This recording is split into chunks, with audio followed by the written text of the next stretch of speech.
उस रात एक लड़की सड़क पर नंगे पांव भाग रही थी। उसकी सांसें टूट रही थी, कपड़े फटे थे और आंखों में इतना डर था जैसे मौत उसके पीछे दौड़ रही हो। उसने चारों तरफ देखा, कोई भरोसा करने वाला नहीं, कोई सुनने वाला नहीं। और तभी एक कार उसके बिल्कुल पास आकर रुकी। लड़का उतरा, बोला, अरे पागल हो क्या, मरना है क्या? लड़की कांपते हाथों से उसके पैर पकड़कर बोली, कृपया मुझे बचा लो, नहीं तो वो मुझे मार देगा। लेकिन उसे ये नहीं पता था कि जिससे वो मदद मांग रही है वही उसे वापस उस नरक में ले जाएगा। और जिस लड़के से वो सबसे ज्यादा नफरत करती थी वही उसकी जिंदगी का सबसे बड़ा मोड़ बन जाएगा। आखिर कौन था वो, और लड़की के साथ वो सब हुआ क्यों? रात का वही सन्नाटा, वही बंद कमरा, वही घुटन, और उस कमरे के बीचों बीच खड़ी थी अनिका शर्मा, जिसकी सांसें डर और बेचैनी से कांप रही थी। पिछले आधे घंटे से वो पूरी ताकत लगाकर खिड़की का ताला तोड़ने की कोशिश कर रही थी।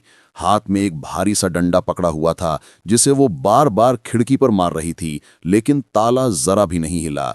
उसके माथे पर पसीना था, सांसें तेज थी, लेकिन उम्मीद अब भी थी। वो फिर जोर से डंडा उठाती, तभी पीछे से बहुत ही पहचान भरी, ठंडी और खतरनाक आवाज आई। बहुत कोशिश कर ली ना तुमने, ये खिड़की टूटने वाली नहीं है। अपनी ताकत बचाकर रखो, जब सच में जरूरत पड़े। अनिका जैसे जम सी गई। आवाज सुनते ही उसे अपनी आंखों पर यकीन नहीं हुआ। धीरे धीरे उसने पीछे मुड़कर देखा।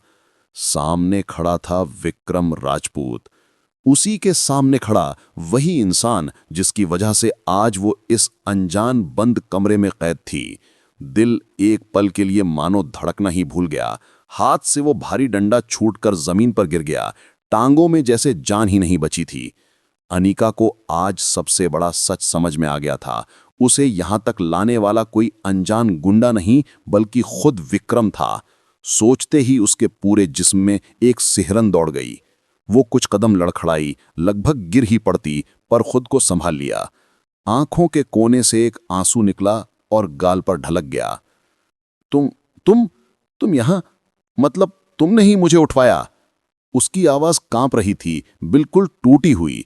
विक्रम ने हाथ बांधकर सीने पर रखे और बहुत ठंडी बेदर्द निगाहों से उसे देखा। हाँ अनिका, तुम्हें क्या लगा था मैं तुम्हें इतनी आसानी से माफ कर दूंगा? ये तो बस ट्रेलर था, असली फिल्म तो अभी बाकी है। उसकी आवाज में जो सर्दपन था उसने अनिका की रूह तक जमा दी। उसे पहली बार एहसास हुआ कि उसके साथ कुछ बहुत भयानक होने वाला है। उसकी सारी हिम्मत, सारी अकड़ सब एक पल में खत्म हो गई। वो धीरे धीरे उसके पास आई, दोनों हाथ जोड़ दिए। कृपया मुझे जाने दो, मैं माफी मांगने को तैयार हूं। विक्रम ने एकदम झटके से उसका बाजू पकड़कर अपनी ओर खींचा। पकड़ इतनी जोरदार कि अनिका दर्द से चीख उठी। पर दर्द से ज्यादा डर उसे इस बात का था कि विक्रम इतने करीब क्यों आ गया था। विक्रम ने दांत भींचकर कहा, माफी? वो वक्त निकल चुका है। जब तुम्हें माफी मांगनी चाहिए थी तब तुम खुद को महारानी समझकर यूनिवर्सिटी में अकड़ती घूमती थीं।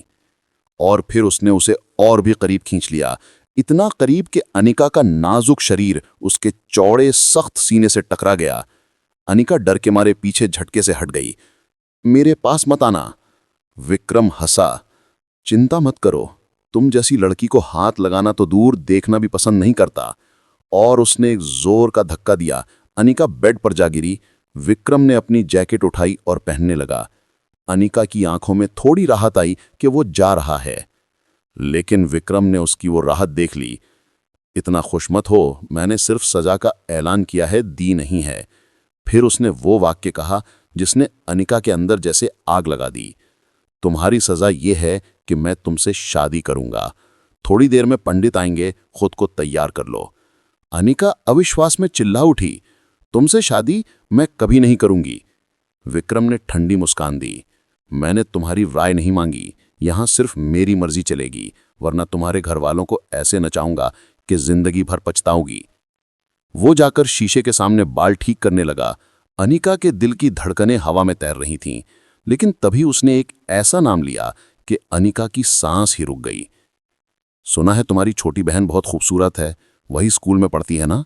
तुम न सही, तो वो सही। अनिका तड़प कर चीखी, खबरदार जो मेरी बहन की तरफ देखा भी। इसके इस गुस्से पर विक्रम हल्का मुस्कुराया, पर आंखों में गुस्से की आग और तेज हो गई। ठीक है, अगर अपनी बहन की इज्जत बचानी है तो शादी के लिए तैयार रहो। मेरे दोस्तों या पंडित के सामने कोई तमाशा मत करना। वो ये कहकर कमरे से निकल गया। दरवाजा बंद हुआ और अनिका वहीं जमीन पर बैठती चली गई। घुटनों के बीच सिर छिपा लिया और फूट फूट कर रो पड़ी। उसने खुद से कहा, मेरी जिंदगी अब पहले जैसी नहीं रहेगी, सब खत्म हो गया। काश मैंने गवाही न दी होती, तब आज ये सब न होता। उसके सामने माँ बाप का चेहरा घूम गया। पता नहीं उन्होंने लोगों को कैसे झेला होगा। एक जवान बेटी घर से गायब हो जाए, ये किसी भी परिवार के लिए मौत से कम नहीं है। उसकी आंखें बंद हुईं और उसे वो दिन याद आया जब वो पहली बार यूनिवर्सिटी गई थी। उसकी माँ ने उसे समझाया था, बेटा, अपनी इज्जत को कांच समझकर संभालना, और कुछ भी हो जाए गलत जगह मत खड़ी होना। तुम्हारे अंदर जो सच बोलने की आदत है वही कभी मुसीबत बन जाएगी। वो हंसते हुए माँ से बोली थी, मम्मी, आप ऐसे बोल रही हो जैसे मैं यूनिवर्सिटी नहीं किसी जंग पर जा रही हूं। वो कितनी भोली थी उस वक्त। उसे कहाँ पता था कि उसकी माँ की हर बात सच होने वाली है। वास्तविकता में लौटते हुए उसने कमरे के चारों ओर नजर दौड़ाई। कमरा अंधेरा था, न कोई घड़ी न रोशनी, बस एक ही सहारा था, वो बंद खिड़की। वो फिर उठी, फिर खिड़की का ताला खोलने लगी। ताला बहुत मजबूत था, पर वो हार मानने वालों में से नहीं थी। इधर उधर चीजें खोजने लगी कि शायद कोई मदद मिल जाए। तभी उसकी नजर बेड के पास वाली दराज पर पड़ी। उसने जल्दी से दराज खोली और उसकी आंखें चमक उठीं। एक चाबी। उसका दिल खुशी से धड़क उठा। हे भगवान, शायद तू ही मुझे बचाना चाहता है। वो चाबी लेकर ताले के पास गई। कांपते हाथों से चाबी घुमाई। क्लिक। ताला खुल गया। एक पल के लिए उसे लगा जैसे वो सपना देख रही है। उसने खिड़की खोली, नीचे कूदी और भागना शुरू कर दिया। बाहर कोई पहरा नहीं था। शायद विक्रम को भी भरोसा नहीं था कि वो इतनी हिम्मत कर लेगी। अनिका अंधेरे में तेज तेज भाग रही थी। हर सेकंड पीछे मुड़कर भी देखती कि कहीं वो दरिंदा पीछे तो नहीं आ रहा। दूर एक सड़क दिखी। वो भागते भागते उस सड़क तक पहुंचे। अचानक एक कार आ रही थी। वो उससे टकराते टकराते बची। कार से एक लड़का उतरा, राहुल चौहान। वो चिल्लाया, पागल हो क्या? मरना है तो और तरीका ढूंढो, मुझे क्यों जेल भेजने का प्लान है? लेकिन अनीका उसकी बात सुन भी नहीं पा रही थी। वो उसके सामने हाथ जोड़कर गिर पड़ी। प्लीज मदद करो, मुझे एक लड़के ने किडनैप किया है, वो मुझे ढूंढ रहा होगा, प्लीज मुझे घर छोड़ दो। राहुल ने उसका चेहरा गौर से देखा। उसकी हालत बिखरी हुई, आंखें फाड़ फाड़ कर देख रही थीं। कपड़े खराब, सब कुछ चीख चीख कर बता रहा था कि सचमुच मुसीबत में है। आओ, कार में बैठो, घबराओ मत। अनीका कार में बैठी, पर राहुल ने कार लॉक कर दी। पर उसका ध्यान कहीं और था। वो बस इस जगह से दूर निकलना चाहती थी। कार चल पड़ी। अनीका का रोना नहीं रुक रहा था। वो बदला लेना चाहता है, मेरी जिंदगी बर्बाद कर दी उसने। राहुल ने पूछा, तुम्हारे माता पिता का नंबर है? अनीका ने नंबर बताया। राहुल सोच रहा था कहीं ये वही लड़की तो नहीं जिसके बारे में विक्रम ने बताया था। थोड़ी देर बाद अनीका को रास्ते पहचान में आने लगे और फिर उसने दंग होकर देखा। सामने वही बड़ा बरगद का पेड़ जिस पर लाल धागे बंधे थे, जहां वो भागते समय थोड़ी देर के लिए छिपी थी। उसका दिल दहशत से उछल गया। ये तो वही रास्ता है, तुम मुझे वापस क्यों ले जा रहे हो? राहुल ने ठंडी आवाज में कहा, क्योंकि यही तुम्हारी असली जगह है। अनीका रोने लगी, प्लीज ऐसा मत करो, मैं हाथ जोड़ती हूं। लेकिन राहुल अब किसी की सुनने के मूड में नहीं था। हवेली के सामने विक्रम खड़ा था। जैसे ही राहुल उतरा, उसने विक्रम को गले लगा लिया। अनीका के पैरों तले जमीन खिसक गई। उसकी मदद करने वाला ही उसे वापस नर्क में ले आया था। राहुल की गाड़ी जैसे ही हवेली के बड़े से लोहे के गेट के पास पहुंची, अनीका के पूरे शरीर में सनसनी दौड़ गई। उसकी उंगलियां कांप रही थीं, सांसें टूट टूट कर निकल रही थीं। वो जितना चाहती थी कि यह सब एक बुरा सपना हो, सच उससे कहीं ज्यादा डरावना था। विक्रम उसी गेट के पास खड़ा था, हाथ जेब में, चेहरे पर वही ठंडा सुकून और आंखों में जीत की चमक, जैसे उसके सामने कोई इंसान नहीं, एक खिलौना वापस आ गया हो। जैसे ही राहुल गाड़ी से उतरा, वो सीधा विक्रम के पास गया और 2 कदम में उसे मजबूती से गले लगा लिया। भाई, काम हो गया। अगर ये लड़की फिर हाथ से निकल जाती ना तो तू सच में मर जाता। विक्रम हंस नहीं रहा था, बस उसकी आंखें चमक रही थीं, जैसे किसी शिकारी ने शिकार पकड़ लिया हो। अनिका गाड़ी के अंदर ही बैठी थी, सीट से ऐसे चिपक गई थी जैसे गाड़ी ही उसकी आखिरी सुरक्षा हो। विक्रम धीरे धीरे कदम बढ़ाता हुआ गाड़ी के पास आया। उसके हर कदम की आवाज अनिका के दिल पर हथौड़े की तरह पड़ रही थी। उसने गाड़ी का दरवाजा एक झटके में खोल दिया और उसका हाथ पकड़कर बाहर खींच लिया। बहुत हो गया भागना, अब कोई और मौका नहीं मिलेगा अनिका। अनिका जोर जोर से रोने लगी। कृपया, भगवान के लिए मुझे छोड़ दो, मेरे मां बाप मर जाएंगे शर्म से। विक्रम के चेहरे पर कोई असर नहीं था, जैसे उसकी आंखें रोती हुई लड़की को नहीं, किसी दुश्मन को देख रही हों। वो दांत भी छार बोला, मुझे फर्क नहीं पड़ता, तुमने मेरी जिंदगी बर्बाद की थी, अब तुम्हें उस हर दर्द का हिसाब चुकाना होगा। उसने एक जोरदार खींच के साथ उसे हवेली के अंदर ले जाना शुरू कर दिया। अनिका जमीन पर घिसटती जा रही थी, लेकिन न रोना काम आ रहा था, न हाथ जोड़ना। हॉल के बीच में पहले से मंडप तैयार था। पीले फूलों की माला, हवन कुंड, कुर्सियों पर बैठे 2-3 दोस्त, सब उसकी मजबूरी का तमाशा देखने बैठे थे। पंडित जी पहले से वहां बैठे थे।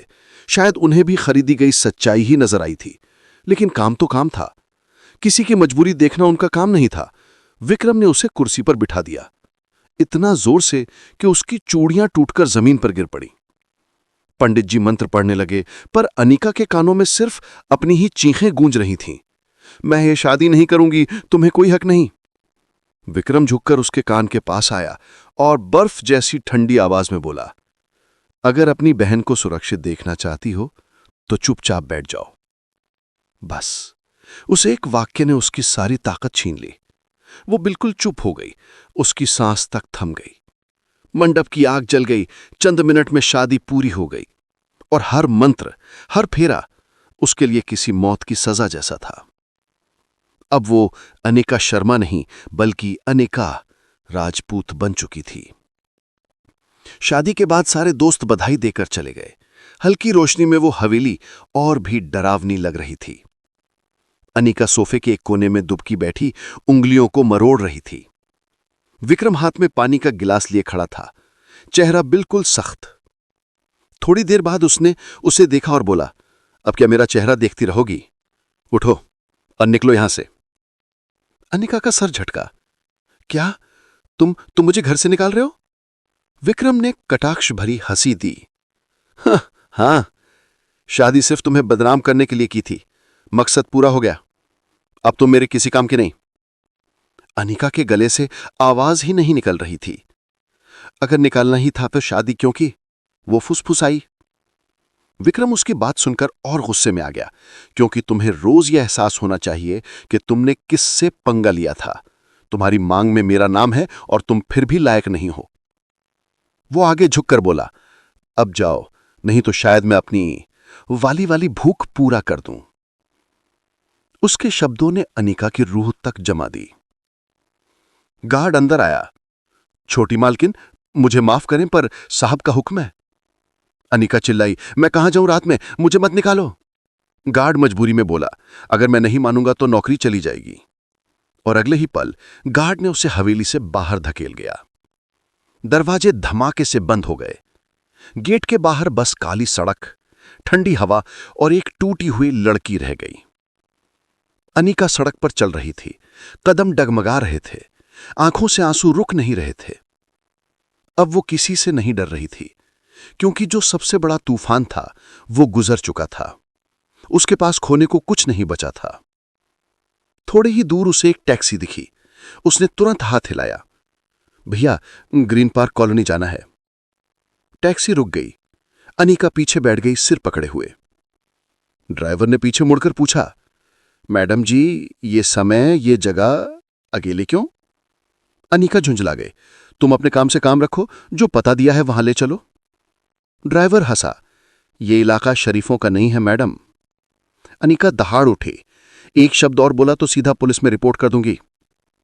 ड्राइवर चुप हो गया, लेकिन उसकी आंखों में उसका असली इरादा साफ दिख रहा था। कसम खुदा की अगर अनिका का ध्यान थोड़ा भी होता तो शायद वो उतर जाती, पर वो थकी हुई, टूटी हुई और चोटिल थी। सोचने की ताकत खत्म हो चुकी थी। थोड़ी देर बाद ड्राइवर ने सुनसान सड़क पर टैक्सी रोक दी। अनिका घबरा गई। क्या क्या हुआ? थोड़ा सामान लेना है किसी से, 5 मिनट में आता हूं, आप यहीं बैठिए। अनिका चिल्लाई, तुम मुझे अकेली छोड़कर कहां जा रहे हो? ड्राइवर मुस्कुराया। जहां आप खड़ी थीं वो जगह भी वीरान थी, यहां भी कोई नहीं आएगा, आराम से बैठिए। और वो चला गया। अनिका गाड़ी में बैठी रही। दिल धड़क रहा था, पर उतरकर जाती भी कहां? कुछ मिनट बाद वो वापस आया, पर अकेला नहीं। उसके साथ एक और आदमी था। बड़ी काली मूछें, लाल आंखें, पूरा नशे में डूबा हुआ। अनिका समझ जाती, उससे पहले ड्राइवर ने रुमाल उसके मुंह पर रख दिया। वो हार गई लड़ते लड़ते, और कुछ सेकंड में ही वो बेहोश हो गई। जब होश आया, वो खुद को एक अजनबी कमरे में पड़ी देख रही थी। सिर चकरा रहा था, बदन टूट रहा था, और सामने खड़ी थीं 2 अजनबी औरतें। कमरे के बीचों बीच खड़ी थीं ताराबाई, इस शहर की सबसे कुख्यात कोठे की मालिक। वो अनिका को देखकर जैसे खुश हो गई। वाह, क्या नगीना लाए हो शेरू, 12 लाख दूंगी इस लड़की के। अनिका की समझ में कुछ नहीं आया। दिमाग फट रहा था, जमीन घूम रही थी। उसने धीमी आवाज में पूछा, मैं यहां क्यों हूं? मुझे कौन लाया? ताराबाई हंसी।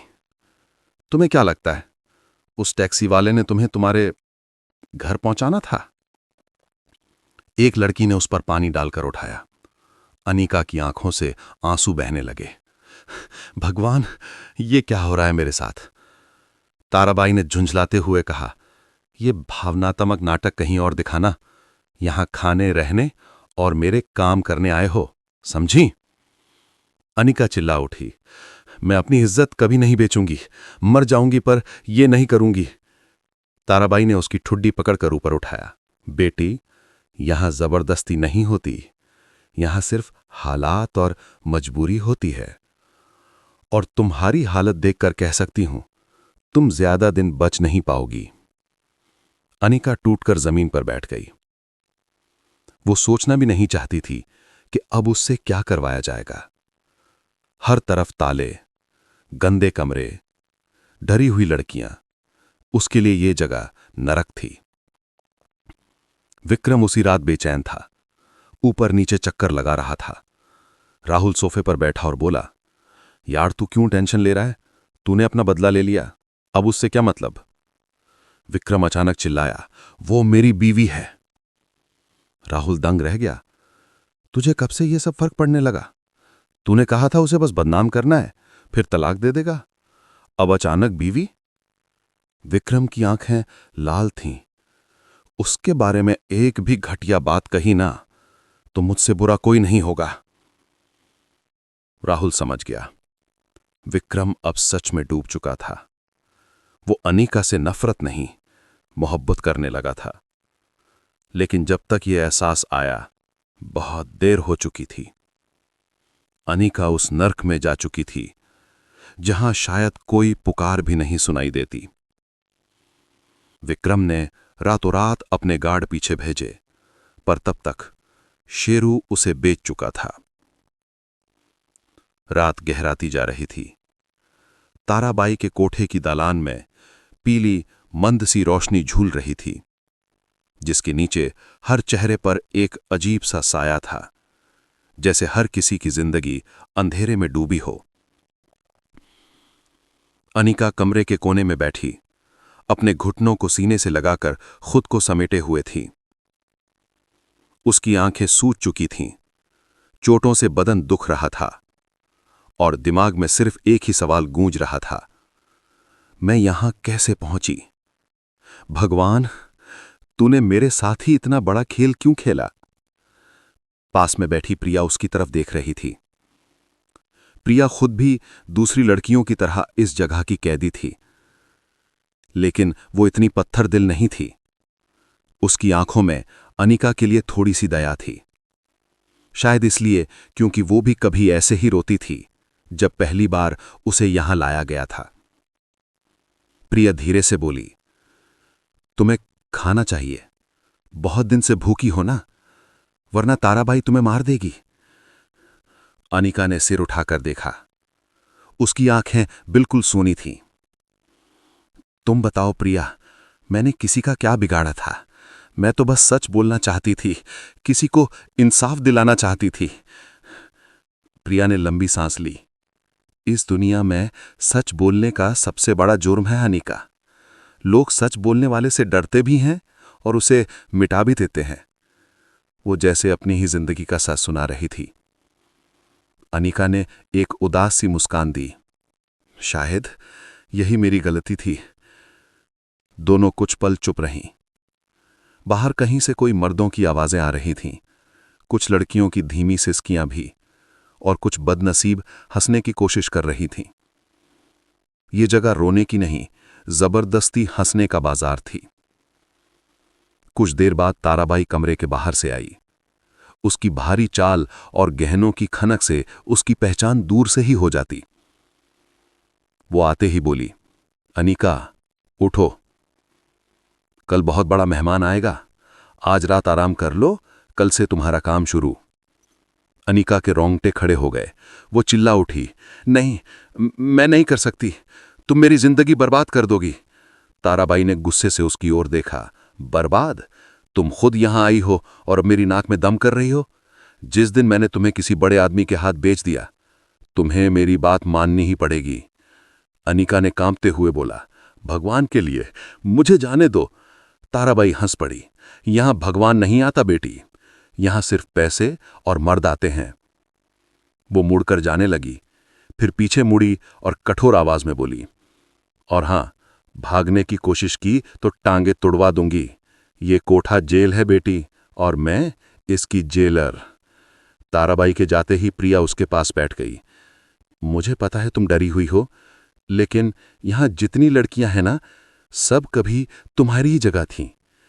अनिका रोते हुए बोली, मैं यहां की नहीं हूं, मैं कभी इसकी नहीं बनूंगी। प्रिया ने हल्की सी उदासी में सिर हिलाया। यही तो हर लड़की सोचती है, फिर एक दिन सब टूट जाती हैं। अनिका की नजरें जमीन पर गड़ी थीं। दिल में बहुत ही गहरा अंधेरा उतर चुका था। उधर उसी रात विक्रम की हवेली में विक्रम सिर्फ शरीर से नहीं, दिमाग से भी टूट चुका था। रात के 1 बजे वो अपनी कुर्सी पर बैठे बैठे बाल पकड़कर बैठा था। राहुल सामने बैठा उसे समझा रहा था, लेकिन इस बार विक्रम सुन ही नहीं रहा था। उसके हाथ में अनिका की टूटी हुई चूड़ी थी, जो उस वक्त टूटी थी जब उसे हवेली से धक्का देकर निकाला गया था। राहुल ने कहा, विक्रम, अब ये ड्रामा बंद कर। लड़की को निकाल दिया, बात खत्म, अब आगे बढ़।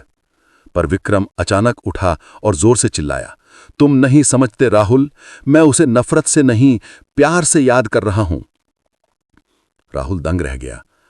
जो आदमी कल तक उसे बर्बाद करना चाहता था, आज उसी के लिए बेचैन था। विक्रम, तू क्या कह रहा है? तूने खुद उसे नर्क में धकेला है। विक्रम की आंखें लाल थीं, पर उसने आंसू गिरने नहीं दिए। हां, गलती हुई मुझसे, लेकिन मैं उसे वापस लाऊंगा। मैं उसे हर हाल में ढूंढूंगा। उसने गार्ड्स को सुबह तक खोज करने का आदेश दे दिया था, पर तब तक शेरू उसे ले जा चुका था, और कोठों का पता लगाना एक आम आदमी के लिए आसान नहीं होता। अगले दिन कोठा। सुबह की हल्की रोशनी अनिका को जगा नहीं पाई। वो रात में भी शायद एक पल को भी नहीं सोई थी। दिल, दिमाग, शरीर तीनों थके हुए थे। प्रिया उसके लिए चाय लेकर आई।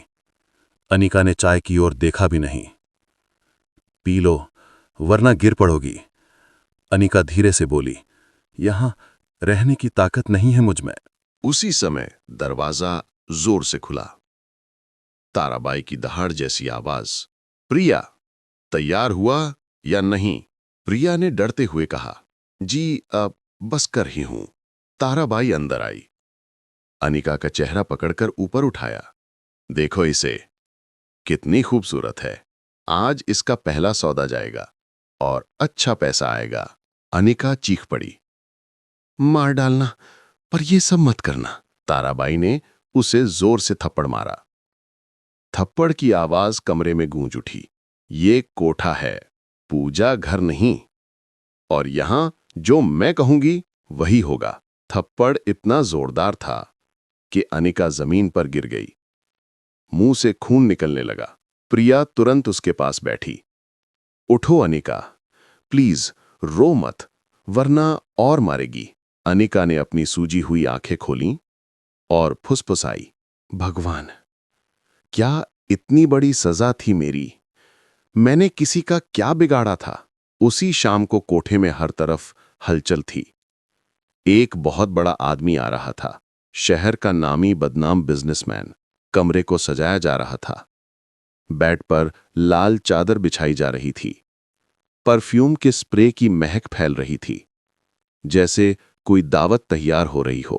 प्रिया ने अनिका को कमरे में ले जाकर बंद किया। वो खुद रो रही थी, लेकिन रोक भी नहीं सकती थी। आज की रात बहुत भारी है तुम्हारे लिए। अनिका दीवार से टिककर बैठ गई। मेरी जिंदगी खत्म हो जाएगी प्रिया। प्रिया ने उसकी हथेलियां पकड़ी।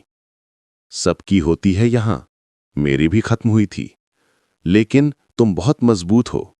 शायद भगवान तुम्हें बचा ले। अनिका ने आंखें बंद कर लीं और खुद से बोली, अगर मेरा भगवान है तो आज मुझे बचा ले। उसी समय हवेली से 40 किलोमीटर दूर विक्रम अपनी कार को पागलों की तरह चला रहा था। राहुल भी साथ था, लेकिन इस बार वो चुप था। विक्रम की आंखों में एक ही दीवानगी थी, मुझे उसे ढूंढना ही है, किसी भी कीमत पर। सड़क पर अचानक उसकी नजर शेरू के आदमी पर पड़ी, वही आदमी जिसने अनिका को उठाया था। विक्रम कार रोककर उसके पास गया। उस आदमी ने भागने की कोशिश की, लेकिन गार्ड्स ने पकड़ लिया।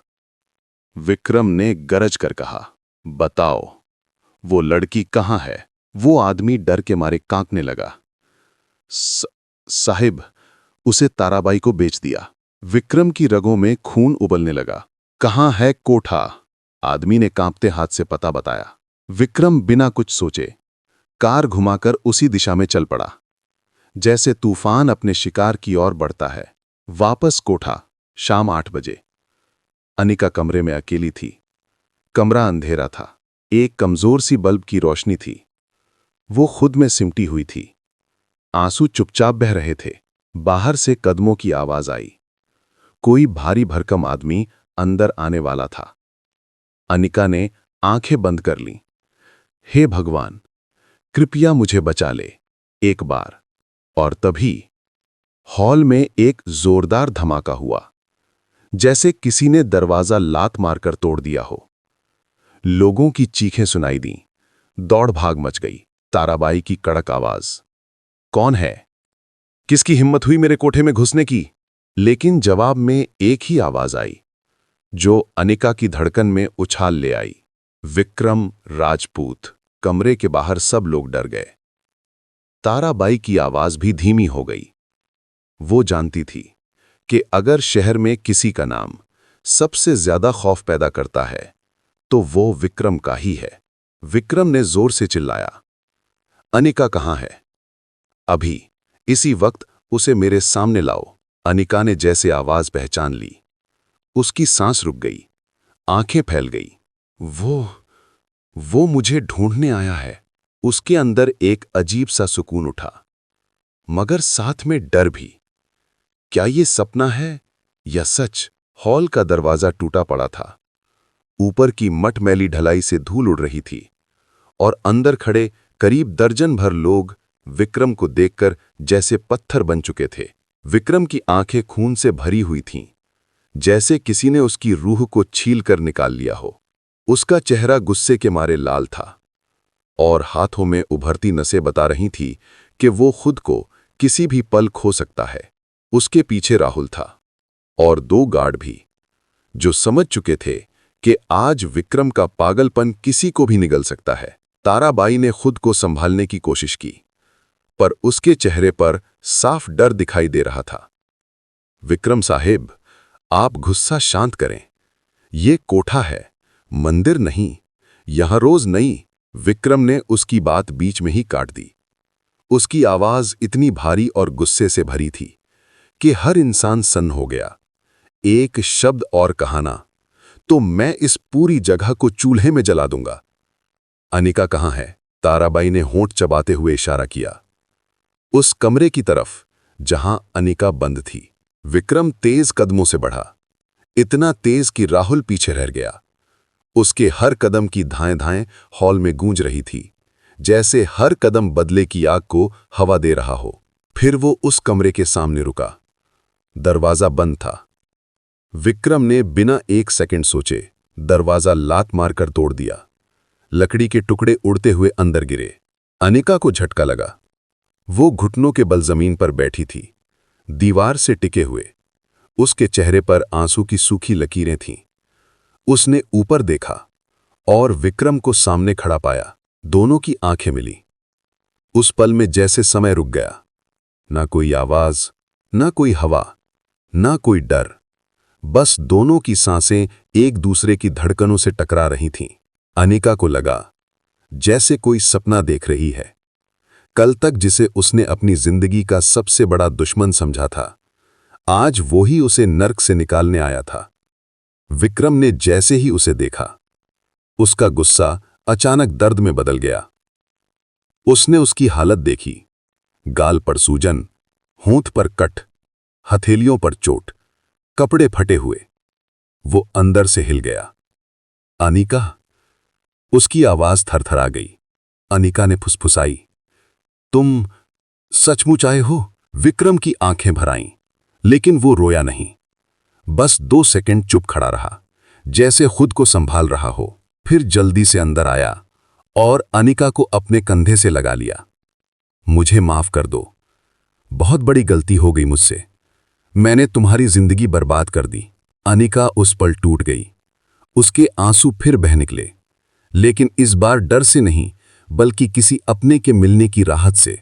उसने कांपते हुए कहा, विक्रम, मुझे बहुत डर लगा था, बहुत। विक्रम ने उसकी पीठ को ढका और जोर से सीने से लगाया, जैसे कोई अपना खोया हुआ हिस्सा वापस पा रहा हो। अब मैं हूं ना, अब कोई तुम्हें छू भी नहीं सकता। मैं तुम्हें घर ले जा रहा हूं। लेकिन ताराबाई इतनी आसानी से हार मानने वालों में से नहीं थी। वो अंदर आई, दोनों हाथ कमर पर, और बोली, ये लड़की मेरी है। मैंने इसे 12 लाख में खरीदा है। कानून। विक्रम एकदम मुड़ा। उसकी आंखों में ऐसा आग का तूफान था कि ताराबाई 2 कदम पीछे हट गई। कौन कानून की बात कर रही है, जो लड़कियों को खरीद बेचकर अपना पेट भरती है? उसने आगे बढ़कर ताराबाई का हाथ पकड़ लिया और इतनी जोर से झटक दिया कि वो कुर्सी पर जा गिरी। गार्ड और आदमी भागकर अंदर आए, पर राहुल ने उन्हें पीछे धकेल दिया। विक्रम ने दहाड़ कर कहा, अगर तुमने इस लड़की को छूने की हिम्मत की तो मैं इस कोठे को जला दूंगा, समझी? ताराबाई ने कांपते हुए बोला। अब पैसे दे दो, लड़की ले जाओ। विक्रम ने जेब से नोटों का बंडल निकाला।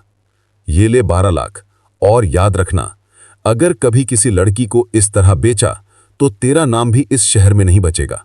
ताराबाई पैसे पकड़ते हुए कांप रही थी। वो समझ चुकी थी कि आज विक्रम अपनी हद से बाहर है, और हद से बाहर इंसान किसी को भी मिटा सकता है।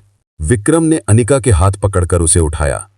वो बहुत कमजोर थी, इतनी के खड़े होने की भी ताकत नहीं थी। विक्रम ने बिना कुछ कहे उसे अपनी बाहों में उठा लिया। अनिका ने उसकी गर्दन पर हाथ रख दिया। वो अब भी कांप रही थी। मुझे घर ले चलो। विक्रम ने धीरे से उसके माथे को छुआ। हाँ, अभी, अब से तुम मेरी जिम्मेदारी हो। और वो उसे उठाकर कोठे से बाहर निकलने लगा। सड़क पर गाड़ियां खड़ी थीं। कुछ लोग तमाशा देख रहे थे, पर किसी की हिम्मत नहीं थी कि किसी बात में दखल दें। विक्रम ने उसे कार में बिठाया। अनिका का सिर उसके कंधे पर गिर गया, जैसे उसे पहली बार किसी जगह अपनापन मिला हो। राहुल ने ड्राइविंग सीट संभाली। विक्रम पीछे बैठा, अनिका को गोद में लिए हुए। उसके बालों पर हाथ फेर रहा था, जैसे उसे यकीन दिला रहा हो कि अब सब ठीक है। अनिका बहुत देर बाद फुसफुसाई, तुम देर से आए, मुझे लगा था मैं बच नहीं पाऊंगी। विक्रम की आंखें भर आईं। मैंने तुम्हारी जिंदगी बर्बाद कर दी। अनिका ने आंसू पोंछते हुए कहा। मैंने तुम्हारी जिंदगी बर्बाद कर दी। अनिका ने आंसू पोंछते हुए कहा, तुम्हारी वजह से ही मेरी जिंदगी ऐसे मुसीबत में आई। विक्रम ने सिर झुका लिया, उसकी आवाज टूट गई। हाँ, और अब अपनी बाकी जिंदगी तुम्हारी हर खुशी लौटाने में निकाल दूंगा। कार हवेली की तरफ बढ़ रही थी। रात की ठंडी हवा अब पहली बार अनिका को अच्छी लग रही थी। क्योंकि उसके पास एक आसरा था, एक कंधा, एक हथेली, किसी का भरोसा। राहुल ने रियर व्यू मिरर में देखा, अनिका विक्रम के सीने पर सिर रखकर सो चुकी थी और विक्रम उसे ऐसे पकड़े हुआ था जैसे अगर उसने ढीला छोड़ा तो वो फिर खो जाएगी। राहुल ने हल्की मुस्कान के साथ कहा, यार, तू सच में पागल है। नफरत से प्यार, और अब ऐसे संभाल रहा है जैसे वो दुनिया की सबसे कीमती चीज हो। विक्रम ने धीरे से कहा, हां, वो मेरे लिए सबसे कीमती है। हवेली पहुंचना। जैसे ही कार हवेली के गेट पर रुकी, गार्ड दौड़े आए। उनके चेहरे पर हैरानी थी। साहब, ये तो वही लड़की है जिसे आपने। विक्रम गरज उठा, चुप। आज से ये घर की मालकिन है और जो इसे छू भी लेगा वो जिंदा नहीं बचेगा। गार्ड्स घबरा गए। विक्रम ने धीरे से अनिका को गोद से उतारा और उसके पैरों को जमीन छूने दिया, लेकिन उसके पांव कांप रहे थे। वो गिरने वाली थी तो उसने तुरंत उसे पकड़ लिया। सावधान, मैं हूं ना। अनिका ने उसके तरफ देखा। वो पहली बार समझ पाई कि शायद विक्रम की आंखों में नफरत नहीं, दर्द था। विक्रम उसे हवेली के अंदर ले गया। धीमी रोशनी में उसकी आंखें चमक उठी। एक डर, एक राहत, एक थकान, सब उसकी आंखों में था। हवेली का बड़ा दरवाजा बंद हुआ और दोनों अंदर आ गए। अब कहानी की दिशा बदलने वाली थी, क्योंकि उस रात अनिका की जिंदगी दो हिस्सों में बंट गई। एक हिस्सा जो दुखों से भरा था और दूसरा हिस्सा जो अब शुरू होने वाला था, विक्रम की बाहों में एक नया सफर लेकर। रात के करीब 3:30 बज रहे थे। हवेली के बड़े हॉल में हल्की पीली रोशनी जली हुई थी और पूरा माहौल इतना शांत था कि किसी की सांसों की आवाज भी साफ सुनाई दे रही थी। विक्रम अपने कमरे में अनिका को सावधानी से लेकर गया। उसके कदम डगमगाते थे तो वो हर 2 कदम पर उसे थाम लेता। अनिका बेहद थक चुकी थी। शरीर में दर्द था, दिल में खौफ था और दिमाग में सिर्फ एक सवाल, अब आगे क्या होगा? जैसे ही कमरे में पहुंचे, विक्रम ने धीरे से कहा, यहां बैठो, किसी चीज की चिंता मत करो। वो उसे बेड पर बिठाती कोशिश में था, पर अनिका अचानक पीछे हट गई। उसकी आंखों में डर साफ दिख रहा था। वो कांपते हुए बोली, कृपया मेरे पास मत आना, मुझे डर लगता है। विक्रम को यह सुनकर जैसे किसी ने भीतर से चीर दिया। उसकी आंखें भारी हो गईं। वो कुछ पल उसके सामने चुप खड़ा रहा, फिर धीरे धीरे पीछे हट गया। उसने दोनों हाथ हवा में उठा दिए, जैसे कहना चाहता हो कि मैं कोई खतरा नहीं हूं। ठीक है अनिका, मैं तुम्हारे पास नहीं आऊंगा। तुम्हें जितनी दूरी चाहिए उतनी दूरी रखूंगा। यह सुनकर अनिका की आंखें भीग गईं, पर उसने कुछ नहीं कहा। विक्रम थोड़ा दूरी बनाकर कमरे के कोने में जाकर बैठ गया। उसका चेहरा बेचैनी से भरा था। थोड़ी देर बाद उसने धीरे से कहा, तुम्हें भूख लगी होगी, मैं खाना लेकर आता हूं। वो जाने लगा, लेकिन अनिका फौरन बोली, नहीं, कहीं मत जाना। उसकी आवाज में डर ऐसा था जैसे वो फिर से कहीं बेच न दी जाए या फिर किसी बुरे इंसान के हाथों न पड़ जाए। विक्रम पलटा। उसकी आंखों में अनिका के लिए इतना दर्द, इतनी चिंता थी कि वो खुद को रोक नहीं पाया और बोला, ठीक है, मैं यहीं हूं, कहीं नहीं जाऊंगा। तुम जो कहोगी वही करूंगा। वो उसके सामने फर्श पर बैठ गया। हां, हवेली का मालिक एक लड़की के सामने फर्श पर बैठ गया, सिर्फ इसलिए क्योंकि वो डर से कांप रही थी। कुछ देर दोनों चुप रहे। फिर अनिका ने धीरे से पूछा, तुम्हें किस बात का डर था कि मुझे कोठे में क्यों ढूंढने आए? विक्रम ने अपना सिर झुका लिया, जैसे कोई अपराधी खड़ा हो। डर? उसने सांस छोड़ी। एक पल लगा जैसे उसकी आवाज टूट जाएगी। डर तो तब लगा जब तुम मेरे घर से निकाली गई थी, और 1 मिनट बाद ही मैंने अपने दिल में खालीपन महसूस किया, जैसे मैंने अपनी ही सांसें फेंक दी हों। उसने आंखें बंद कर ली। मैंने तुम्हें कोठे में नहीं ढूंढा होता तो खुद को कभी माफ नहीं कर पाता। अनिका चुप हो गई। उसका दिल पहली बार विक्रम की बात सुनकर नरम हुआ था, पर उसे अभी भी उससे डर लगता था। विक्रम ने हल्की सी मुस्कान दी, बहुत हल्की, जैसे किसी पत्थर को पहली बार धूप मिली हो। अनिका, मैं तुम्हें कुछ भी करने के लिए मजबूर नहीं करूंगा। ना मैं तुम्हें छूंगा, ना तुम्हें अपने पास आने के लिए कहूंगा। तुम्हें जितना समय चाहिए ले लो। उसकी आवाज इतनी सच्ची लग रही थी कि अनिका का दिल कांप उठा। उसने धीरे से पूछा, तुम ऐसा क्यों कर रहे हो? विक्रम ने उसकी आंखों में देखते हुए कहा, क्योंकि मुझे तुमसे प्यार हो गया है। अनिका का दिल एक पल के लिए थम गया। उसने नजरें झुका लीं। वो इस जवाब के लिए तैयार ही नहीं थी। कुछ पल तक हवा भी ठहरी सी लगी। फिर उसने धीरे से पूछा, और बदला? विक्रम मुस्कुराया, एक दर्द भरी मुस्कान। तुमसे नहीं, किस्मत से बदला लिया था मैंने, और गलती से तुम्हें चोट पहुंचाई। अब मैं वही चोटें भरना चाहता हूं। अनिका ने कोई जवाब नहीं दिया, पर उसकी आंखों में डर थोड़ा कम हुआ था। अचानक खुला हुआ बड़ा खिड़की का पर्दा तेज हवा से उड़ने लगा। हवा की तेज सरसराहट में कोठी की चीखें, ताराबाई की धमकियां, सब उसकी यादों में फिर सामने आने लगीं। वो घबरा गई, बुरी तरह कांपने लगी। विक्रम फटाफट उठा और धीरे से बोला, डर मत, मैं हूं ना। वो खिड़की बंद करने लगा, पर अनिका ने घबराकर चिल्ला दिया, मत बंद करो, अंधेरा मत करो, प्लीज। विक्रम चौंक गया। वो उसी वक्त रुक गया। ठीक है, खुली रहने दूंगा। वो वापस उसके पास आया, पर दूरी बनाए रखी। फिर धीरे से बोला, अंधेरे में क्या हुआ था वहां? अनिका की सांसें टूटने लगीं। वो रोते हुए बोली, वो लोग अंधेरा करते ही कमरे में घुस आते थे। मुझे डर था कि किसी दिन मेरी सांसें ही बंद कर देंगे। वो सिसकने लगी। विक्रम का दिल पिघल गया। उसने झुककर बहुत धीरे से कहा, अब तुम्हें कोई हाथ नहीं लगाएगा जब तक मैं जिंदा हूं। उसकी आवाज किसी वादे की तरह थी, किसी सुरक्षा की तरह। कुछ देर बाद अनिका ने थोड़ा पानी पिया, पर खाना नहीं खाया। विक्रम ने पूछा, कुछ खा लोगी? वो सिर हिलाकर बोली, नहीं, मेरा मन नहीं है। विक्रम समझ गया। वो चुप बैठा रहा, बस उसकी तरफ देखता रहा, जैसे हर पल उसकी सांसों की निगरानी कर रहा हो। अनिका ने धीरे से पूछा, मेरे बारे में कोई पूछने आया था? विक्रम ने गहरी सांस ली। तुम्हारे पापा 3 बार आए, हवेली में हंगामा किया, रोते हुए कहा कि अगर तुम नहीं मिली तो वो खुद को मार देंगे। अनिका की आंखें भर आई। मुझे घर जाना है अभी। विक्रम ने कहा, अभी तुम बहुत कमजोर हो, थोड़ा संभल लो, फिर मैं खुद तुम्हें घर छोड़ दूंगा। अनिका ने थोड़ा सोचा, फिर बोली, अगर तुमने मुझे वापस भेजने में कोई धोखा दिया तो मैं खुद को मार डालूंगी। विक्रम पास नहीं आया, बस हाथ जोड़कर बोला, मैं तुम्हें कोई धोखा नहीं दूंगा। जैसा तुम चाहोगी वैसा ही होगा। घंटे बीते। थोड़ी देर बाद अनिका को नींद आने लगी।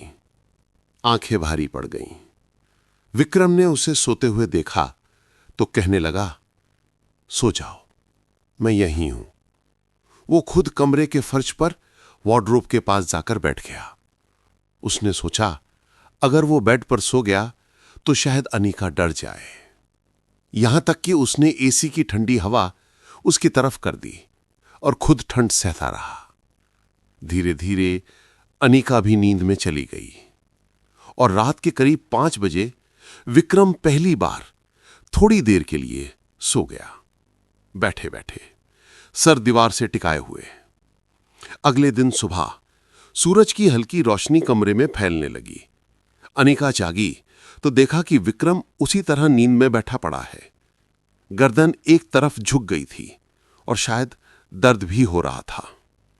पहली बार अनिका के दिल में उसके लिए थोड़ा सा यकीन आया और थोड़ा सा सम्मान भी। वो धीरे से बोली, विक्रम। विक्रम हड़बड़ाकर उठा। हां, मैं यही हूं। कुछ हुआ क्या? अनिका ने बहुत धीमे कहा। मैं एक बार अपने घर जाना चाहती हूं। विक्रम ने सिर हिलाकर कहा, चलो अभी चलते हैं। सुबह की हल्की धूप कमरे में फैल रही थी। रात की सारी थकान, डर और दर्द अभी भी अनिका की आंखों के नीचे मौजूद थे, लेकिन पहली बार उसके दिल में थोड़ी सी हिम्मत लौट आई थी। इसलिए नहीं कि दुनिया बदल गई थी, बल्कि इसलिए कि अब उसके पास कोई था जो बिना किसी शर्त के उसे उसके घर पहुंचाने के लिए तैयार खड़ा था। विक्रम ने हाथ बढ़ाकर कहा, चलो, जितनी जल्दी घर पहुंचो उतना अच्छा है। अनिका ने उसका हाथ नहीं पकड़ा, लेकिन उसे मना भी नहीं किया। वो धीरे धीरे उठी और कमरे से बाहर निकलने लगी। बाहर हवेली के बड़े हॉल में हर चीज वैसी ही थी जैसे पिछली रात। बस फर्क इतना था कि आज फिजाओं में सन्नाटा कम और उम्मीद कुछ ज्यादा थी। कुछ ही मिनटों बाद दोनों कार में बैठे। राहुल भी साथ आया था, क्योंकि उसे डर था कि रास्ते में कोई समस्या ना आए। कार जैसे ही हवेली से बाहर निकली, अनिका की आंखें खिड़की के बाहर टिक गईं। सड़कों पर चलते लोग, सुबह की दुकानों की हलचल, स्कूल की यूनिफॉर्म पहने बच्चे, ये सब देखने पर उसकी आंखें भर आईं। उसे लगा जैसे वो कई दिनों बाद जिंदगी देख रही हो। विक्रम धीरे से बोला, तुम्हारे पापा का घर ग्रीन पार्क कॉलोनी में है ना? अनिका ने बहुत धीमे सिर हिलाया। उसकी आवाज कांप रही थी। हां। विक्रम ने नेविगेशन की जरूरत नहीं समझी। उसे रास्ता याद था। वो धीरे धीरे कार चलाते हुए हर ट्रैफिक सिग्नल पर, हर मोड़ पर अनिका की ओर देखता रहता, जैसे उसे हर पल ये यकीन दिलाना चाहता हो कि वो बिल्कुल सुरक्षित है। सड़क पर हल्की भीड़ होने लगी थी। सबके चेहरों पर सुबह का रूटीन, अपने अपने कामों की जल्दी और जिंदगी की सामान्यता। पर इस कार के अंदर कुछ भी सामान्य नहीं था, क्योंकि अनिका के दिल में डर, घर की याद और एक अजीब सा खालीपन सब एक साथ थे। राहुल ने हल्की आवाज में कहा, अगर डर लग रहा हो तो मत सोचो, घर पहुंचकर सब ठीक हो जाएगा। अनिका ने उसकी बात पर बस एक छोटा सा सिर हिलाया, पर उसके चेहरे पर उतरा डर आंखों में साफ लिखा था। करीब 20 मिनट की ड्राइव के बाद कार ग्रीन पार्क कॉलोनी के गेट पर पहुंची। अनिका की सांसें अचानक तेज होने लगीं। वो खिड़की के बाहर देखने से बचने लगी, शायद इसलिए क्योंकि उसे नहीं पता था कि घर जाकर उसे गले लगाया जाएगा या डांटा जाएगा या उससे सवालों की बरसात होगी। कार धीरे धीरे उसके घर के सामने रुकी। छोटी सी गली, घर के बाहर पुराना नीम का पेड़ और दरवाजे पर लगी टूटी हुई नाम प्लेट, मदन शर्मा। सब वही था, वैसा ही जैसा वो छोड़कर गई थी। पर घर अब उसे अजनबी लग रहा था। अनिका के हाथ कांप रहे थे। उसने धीरे से कहा, ये मेरा घर है। विक्रम ने उसकी तरफ देखा। उसकी आंखों में एक अजीब सा डर था कि कहीं अनिका अब उसे छोड़कर हमेशा के लिए ना चली जाए, लेकिन उसने कोई मजबूरी नहीं जताई। बस धीरे से कहा, जाओ, तुम्हारे घर वाले तुम्हारा इंतजार कर रहे होंगे। अनिका के पास कुछ कहने को नहीं था। वो कार से उतरी। एक कदम, फिर दूसरा, और फिर पूरी हिम्मत से घर की तरफ बढ़ने लगी। दरवाजा हल्का सा खुला हुआ था। शायद रात भर कोई जागता रहा था। उसने कांपते हाथों से दरवाजा खटखटाया। ठक ठक। अंदर से तुरंत आवाज आई, कौन है? और अगले ही पल दरवाजा खुला। सामने उसकी मां खड़ी थी। फटी हुई मेहंदी, सूजी हुई आंखें, नींद ना पूरी होने की थकान और चेहरे पर चिंता की गहरी लकीरें। मां ने जैसे ही अनिका को देखा, उनके पैरों तले जमीन खिसक गई। उनकी आंखें फैल गईं, सांस अटक गई और अगले ही सेकंड उन्होंने जोर से चीख लगाई, अनिका, मेरी बच्ची, मां ने उसे सीने से लगा लिया, जैसे कोई खोया हुआ हिस्सा वापस मिल गया हो। मां रो रही थी, अनिका भी रो रही थी। दोनों इतने जोर से एक दूसरे से लिपट गए कि कोई हवा भी बीच में ना आ सके। मां ने उसके चेहरे को पकड़कर पूछा, कहां थी तू? हम लोग तो मर ही गए थे तेरे बिना। तूने कहा था ज्यादा देर नहीं लगेगी, लेकिन तू तो कई दिन। उनकी आवाज टूट गई। उसी समय अंदर से उसके पापा भी बाहर आए। उनके हाथ में लाठी थी, जिसे वो गुस्से और बेबसी में पकड़े हुए थे। जैसे ही उन्होंने अनिका को देखा, उनके हाथों से लाठी गिर गई। मेरी बेटी! वो दौड़ कर आए और अनिका को गले लगा लिया। उनकी आंखों से भी आंसू बह रहे थे। ये पहली बार था जब अनिका ने अपने पापा को इतना टूटते हुए देखा था। मां रोते हुए पूछ रही थी, बताना, कौन ले गया था तुझे? किसने इतना बड़ा जुल्म किया? अनिका के होंठ कांप रहे थे। उसने कुछ बोलने की कोशिश की, पर शब्द गले में फंस गए। विक्रम कार से उतरकर थोड़ी दूरी पर खड़ा था। उसकी आंखें भी भर आई थी, पर वो खुद को रोक रहा था। घर वालों की नजर उस पर पड़ी। दोनों ने उसे पहचाना, वही लड़का जिसका नाम हर जगह चल रहा था। पापा ने गुस्से में कहा, तुम ही तो ले गए थे इसे। मां चिल्लाई, कितनी नीचता है तुम में, मेरी बेटी को बर्बाद कर दिया। विक्रम ने सर झुका लिया। उसके पास इन बातों का कोई जवाब नहीं था, क्योंकि सब सच था। पर उसने धीरे से कहा, आप सही कह रही हैं, मैंने बहुत गलत किया, पर मैं उसे वापस लाने के लिए अपनी जान भी दे देता। अनिका तुरंत बोली, मां, पापा, इसने मेरी मदद की है। मां दंग रह गई। क्या? अनिका ने आंखों में आंसू लिए कहा, अगर ये नहीं आता तो मैं जिंदा घर नहीं लौटती। मां पापा एक पल को चुप हो गए। उनकी सांसें अटक गई। विक्रम ने उनसे दूर ही खड़े खड़े कहा, मैं जबरदस्ती नहीं करूंगा, ना कोई रिश्ता थोपूंगा। बस इतना कहना चाहता हूं कि अगर मुझे कोई माफी दे सकता है तो वो सिर्फ अनिका है, आप नहीं। पापा ने कहार कर पूछा, अब क्या चाहता है तू? विक्रम ने गहरी सांस ली। कुछ नहीं, बस अनिका सुरक्षित रहे। वो मुड़ा, धीरे धीरे कार की तरफ जाने लगा। अनिका ने उसे जाते हुए देखा। उसकी आंखों में एक अजीब सा खालीपन भर गया। वो बहुत धीरे से बोली, विक्रम। विक्रम ने कदम रोक दिए, लेकिन पीछे मुड़ा नहीं। अनिका ने धीरे से कहा, धन्यवाद। विक्रम की आंखें भर आईं। वो बस फुसफुसाया, हमेशा। और फिर कार में बैठकर वो वहां से चला गया।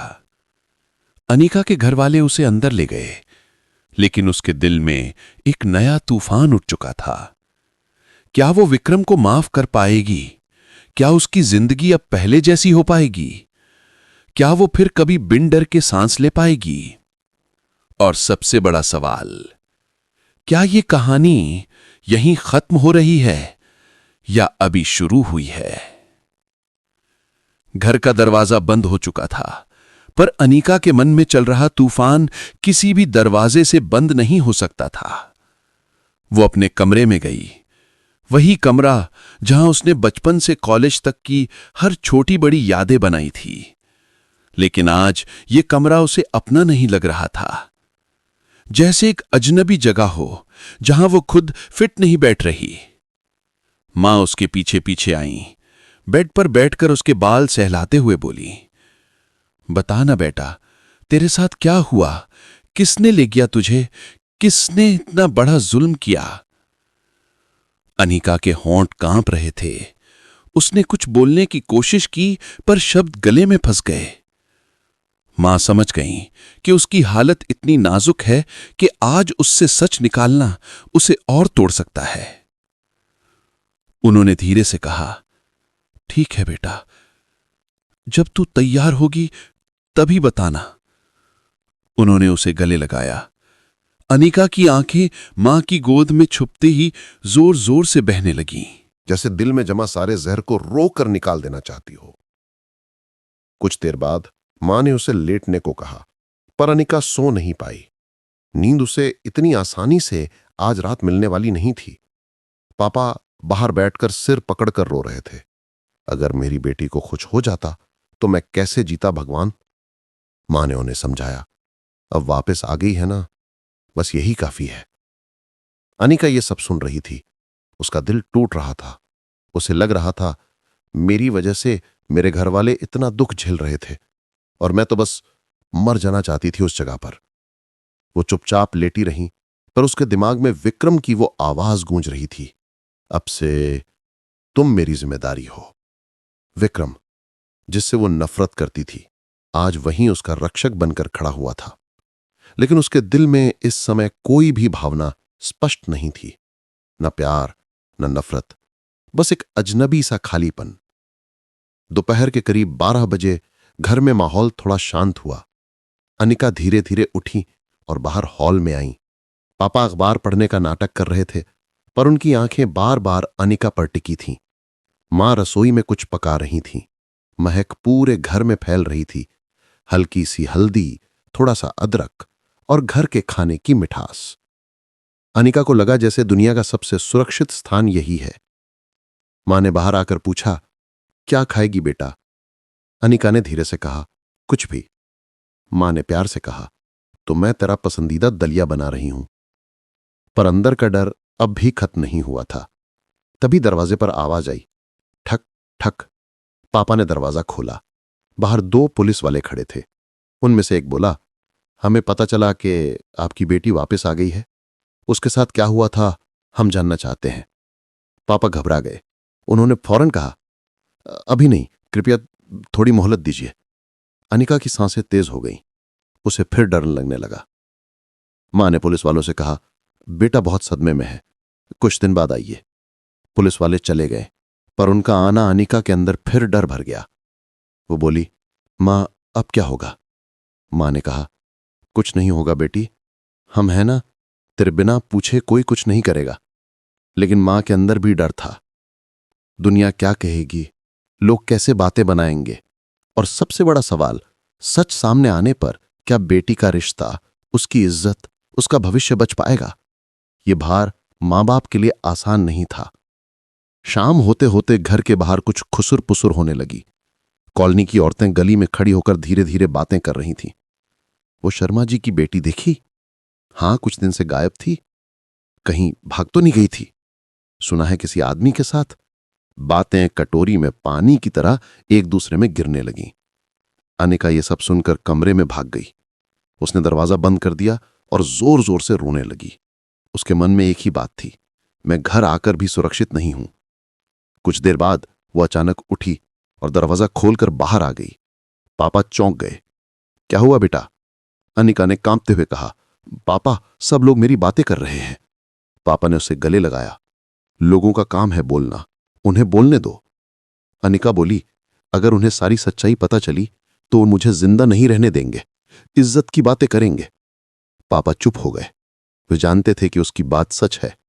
मां ने धीरे से कहा, कुछ दिन में सब ठीक हो जाएगा। पर अनिका का डर दिन प्रतिदिन बढ़ रहा था। उसी समय एक सफेद कार गली के बाहर आकर रुकी। अनिका की सांस फिर तेजी से उठने लगी। वो जानती थी ये किसकी कार है। विक्रम कार से उतरा। कमीज थोड़ी खुली हुई, आंखों में वही बेचैन लकीरें जैसे वो कई दिनों से सोया ना हो। कॉलोनी की सारी औरतें अचानक चुप हो गईं। सब समझ गईं कि कुछ बड़ा रिश्ता चल रहा है। विक्रम घर की ओर आया। पापा गुस्से में खड़े हो गए। अब क्यों आया है तो? विक्रम ने हाथ जोड़ लिए। हां, सचमुच हाथ जोड़ लिए। अंकल, मैं सिर्फ ये देखने आया हूं कि अनिका ठीक है या नहीं। मां बोली, तेरी वजह से ही मेरी बच्ची। विक्रम ने बीच में ही कहा, मैं जानता हूं, इसलिए माफी मांगने आया हूं। यह बात सुनकर गली की औरतों में कानाफूसी शुरू हो गई। अनिका कमरे की खिड़की से सब कुछ देख रही थी। उसका दिल तेजी से धड़क रहा था, डर से नहीं बल्कि एक अजीब सी बेचैनी से। विक्रम धीरे धीरे बोला, अगर आप लोग कहें तो मैं जिंदगी भर इससे दूरी बनाए रखूंगा, लेकिन मैं इसे अकेला नहीं छोड़ूंगा। मैं इसे सुरक्षित रखना चाहता हूं। पापा गुस्सा होकर बोले, अब तो इसकी जिंदगी से दूर ही रहेगा। तूने काफी नुकसान कर दिया। विक्रम की आंखें एक पल में बुझ गईं। वो मुड़ा और वापस कार की तरफ जाने लगा। अनिका भागकर बाहर आई। उसने इतनी तेजी से कदम बढ़ाए कि पापा मां डर गए। उसने विक्रम को आवाज लगाई, रुक जाओ। विक्रम ठहर गया, लेकिन पीछे मुड़कर नहीं देखा। अनिका ने धीरे से कहा, तुम मेरी वजह से बेइज्जत हो रहे हो, मुझे अच्छा नहीं लग रहा। विक्रम मुड़ा और बहुत धीमी आवाज में बोला, मेरी इज्जत तुमसे है अनिका, तुम्हारी वजह से नहीं जा रहा, तुम्हारी भलाई के लिए जा रहा हूं। अनिका की आंखें भर आईं। वो कुछ बोलना चाहती थी, पर शब्द नहीं निकल रहे थे। विक्रम कार में बैठा और चला गया। गली में सन्नाटा छा गया। लोगों ने फुसफुसाना बंद कर दिया और अपने घरों में चले गए। अनिका खड़ी रही जब तक कार ओझल नहीं हो गई। उसके दिल में पहली बार एक बात साफ हुई कि विक्रम बदल चुका है, लेकिन क्या दुनिया इस बदलाव को समझ पाएगी और क्या वो खुद इस बदलाव को सहारा दे पाएगी? रात के करीब 10 बजे का समय था। गली की चहल पहल धीरे धीरे खत्म हो रही थी। लोग अपने घरों में सोने की तैयारी में थे, पर अनिका के लिए यह रात फिर भी बेहद लंबी थी। वो अपने कमरे की खिड़की के पास बैठी थी। हल्की सी हवा उसके बालों को हिला रही थी, पर उसके अंदर का तूफान कुछ भी शांत नहीं होने दे रहा था। वो सोच रही थी, विक्रम को क्या हो गया है? जो आदमी वही है जिसने मेरी जिंदगी तबाह की थी, वही आज मेरे लिए इतना क्यों कर रहा है? उसके दिल से एक आवाज उठी, क्योंकि वो सच में बदल गया है। पर दूसरी आवाज तड़प उठी, नहीं, वो वही है, वही जिसने मुझे नर्क में ढकेला। उसकी आंखें फिर भर आईं। भावनाओं का संघर्ष इतना गहरा था कि उसे यह समझ नहीं आ रहा था कि वो सही है या गलत। उसकी सोच अचानक उस आवाज से टूटी जो बाहर आंगन में गूंजी, अनिका, खाने की दवा ले ले, डॉक्टर ने बोला था रात में लेना है। ये पापा की आवाज थी। वो अंदर आई, दवा ली और फिर वापस बिस्तर पर बैठ गई।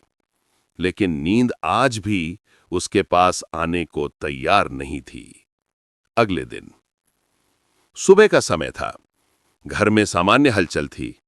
मां रसोई में थी, पापा पानी भर रहे थे और कॉलोनी में रोज की तरह दूध वाले की साइकिल की आवाज गूंज रही थी। अनिका धीरे धीरे बाहर आई। किचन में जाकर मां को बोली, मां, आज मुझे बाहर जाना है। मां चौंक गई। कहां? अभी तो तू ठीक भी नहीं है। अनिका ने हल्की आवाज में कहा, मेरी मनोचिकित्सा वाली क्रम एक काउंसलिंग सेंटर है, वहीं जाना है। मां ने तुरंत माना। उन्हें लगा कि शायद इससे उसकी स्थिति बेहतर होगी। लेकिन असली बात अनिका ने किसी को नहीं बताई थी। वो काउंसलिंग सेंटर नहीं, एक और जगह जाना चाहती थी। एक ऐसी जगह जहां उसे पिछले कुछ दिनों से अजीब सी खींच महसूस हो रही थी। कुछ देर बाद अनिका घर से निकली, एक रिक्शा लिया और उसी सड़क पर पहुंच गई जहां कल वो खड़ी थी जब विक्रम उससे मिलने आया था। वो धीरे धीरे चलती हुई गली के बाहर पहुंची और अचानक उसे वही कार दिख गई। विक्रम की एसयूवी गीली धूप में चमक रही थी। अनिका ठिठक गई। दिल फिर तेज हो गया। क्या मैं अंदर जाऊं या वापस चली जाऊं? उसी समय हवेली का बड़ा दरवाजा खुला और बाहर आया राहुल। उसकी नजर अनिका पर पड़ी। वो तुरंत चौकन्ना हो गया। अरे अनिका, तुम यहां? अनिका घबरा गई, पर उसने हिम्मत करके कहा, मुझे विक्रम से मिलना है। राहुल ने गहरी सांस ली। उसके चेहरे पर राहत भी थी और चिंता भी। वो अंदर है, रात से सोया नहीं है, बस बैठे बैठे तेरी तरफ देखता रहता है। अनिका की आंखों में अजीब सा भाव उभरा। उसने धीरे से कहा, क्या मैं अंदर जा सकती हूं? राहुल ने बिना सवाल किए द्वार खोल दिया। जाओ, वो तुम्हारा ही इंतजार कर रहा है। हवेली के अंदर अनिका सावधानी से अंदर आई। हवेली आज बिल्कुल शांत थी। लाइट धीमी थी और हवा में अजीब सी ठंडक थी।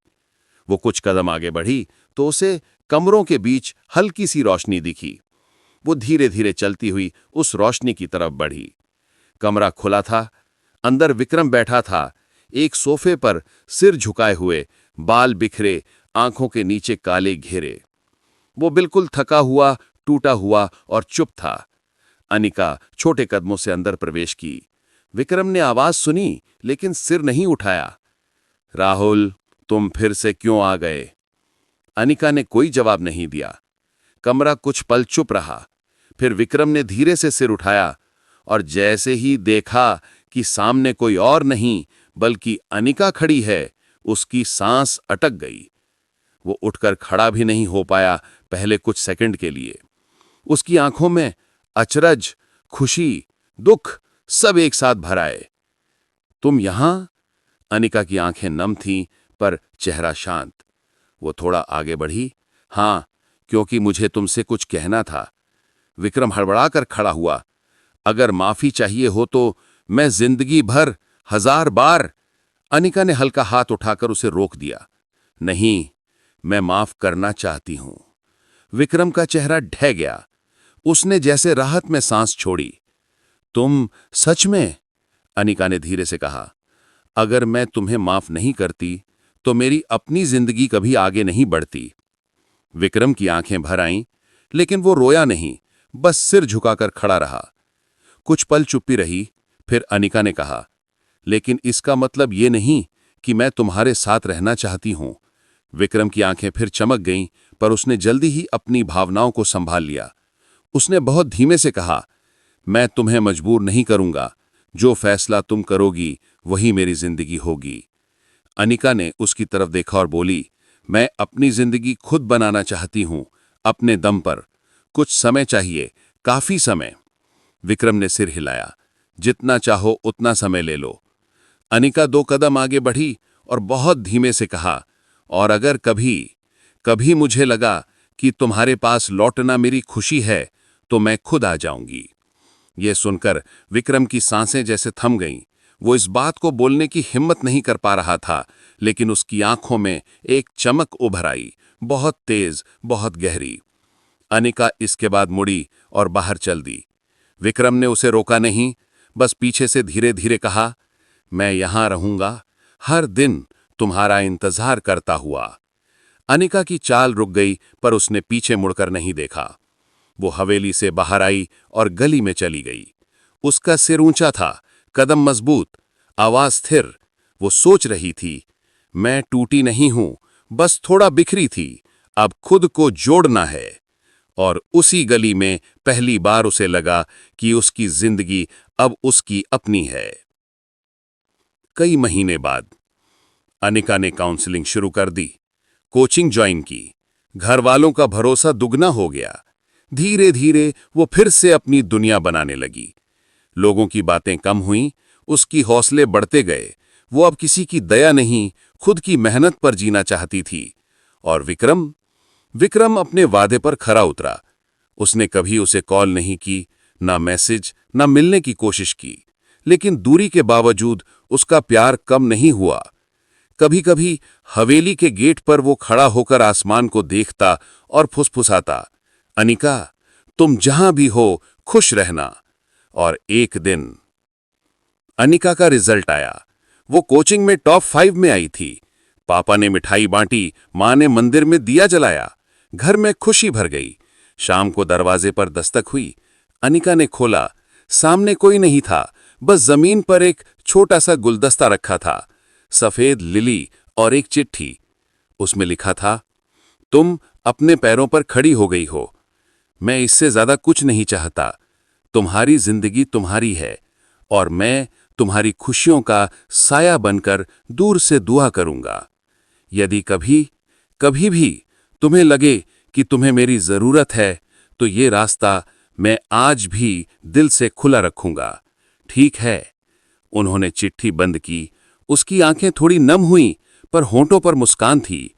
उसने धीरे से हवा में कहा, शायद किसी दिन मैं जवाब लेकर आऊंगी। और वो अंदर चली गई, एक नए जीवन की तरफ, नई उम्मीदों की ओर। कहानी का अंत यही नहीं था। ये तो बस एक नई शुरुआत थी।